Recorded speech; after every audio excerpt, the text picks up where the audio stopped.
नमस्कार, मैं हूं मनोज मनु। आप देख रहे हैं इंडिया न्यूज का डिजिटल प्लेटफॉर्म। बात करेंगे दिल्ली के विधानसभा चुनाव की। देश की राजधानी दिल्ली का विधानसभा चुनाव दिन ब दिन रोचक होता जा रहा है।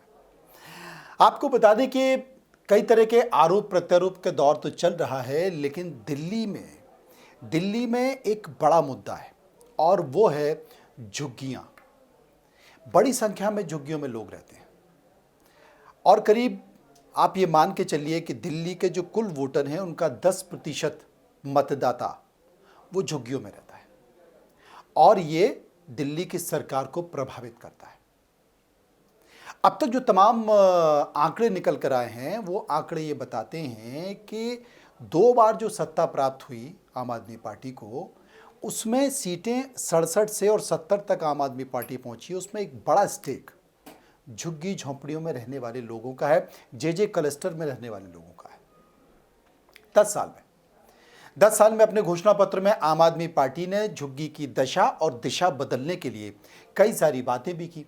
उदाहरण के तौर पर मोहल्ला क्लिनिक झुग्गियों में, उदाहरण के तौर पर झुग्गियों में ही बेहतर स्कूल की सुविधा, अच्छी शिक्षा की सुविधा, वहां पर पाइपलाइन के जरिए पानी पहुंचाना, वहां पर बिजली फ्री और पानी फ्री, इन दोनों की व्यवस्था देना।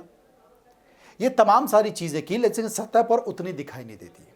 इसके साथ साथ एक लिस्ट बनाई गई कि अवैध कॉलोनियां कैसी है, उनको नोटिफिकेशन किया गया, क्योंकि केंद्र की सरकार पर यानी कि बीजेपी की सरकार पर दबाव भी था, तो वो नोटिफिकेशन जारी हो गया पिछले चुनाव के पहले, और उसमें वो अवैध कॉलोनियों को वैध करने की बात भी आ गई। लेकिन आम आदमी पार्टी ने कहा, कोई जवाब नहीं दिया। 2 साल तक वो बोलती रही कि हमें इसके लिए समय चाहिए। झुग्गियों की स्थिति अभी भी बेहतर नहीं है। अगर देश की राजधानी दिल्ली में आप लाल किले पर आते हैं, आप कुतुब मीनार पर जाते हैं, आप लुटियन जोन में जाते हैं, लुटियन जोन के बाद आप बाहर निकलते हैं, यानी कि एनडीएमसी एरिया के बाहर निकलते हैं, उन तमाम निचली बस्तियों में जाएंगे तो आपको पता चलेगा कि दिल्ली की दुर्दशा आखिर है क्या। देश की राजधानी में भी झुग्गियां हैं। लोगों को यकीन नहीं रहता कि देश की राजधानी में भी क्या झुग्गी होंगी, देश की राजधानी में भी क्या गंदा पानी पीने को मिलता है। बिल्कुल पीने को मिलता है जनाब, लेकिन चुनाव में हर कोई अब झुग्गी की बात कर रहा है। देश के गृह मंत्री अमित शाह ने अभी झुग्गियों में रहने वाले, झुग्गी झोंपड़ियों में रहने वाले प्रधानों से बातचीत की और उन्हें भरोसा दिलाने की कोशिश की और अरविंद केजरीवाल को दिल्ली के लिए आपदा बता दिया। वहीं राहुल गांधी भी आज 5:30 बजे झुग्गी झोंपड़ियों में जाकर झुग्गी झोंपड़ियों में रहने वाले लोगों के लिए एक अपनापन दिखाने की कोशिश कर रहे हैं कि हम आपके हैं। लेकिन पब्लिक कह रही है कि हम आपके हैं कौन, अभी तक कहां थे। यानी कि हर राजनीतिक पार्टी, और अरविंद केजरीवाल कह रहा है कि साहब हमने जितना किया उतना बेहतर है, बाकी को तो हमको करने नहीं दिया। हमारे मुख्यमंत्री को जेल भेज दिया, हमारे उप मुख्यमंत्री को जेल भेज दिया, हमारे मंत्रियों को जेल भेज दिया, 3 साल से हमें काम ही नहीं करने दिया जा रहा, हमारी फाइलों को आगे नहीं बढ़ाने दिया जा रहा। वो एलजी पर आरोप लगा रहे। तो दिल्ली में करीब 675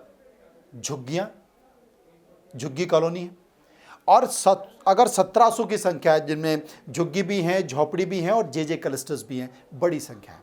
इनके इर्द गिर्द पूरी राजनीति घूम रही है।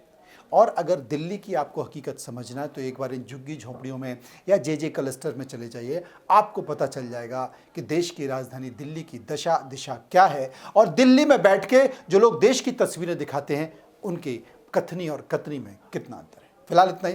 नमस्कार।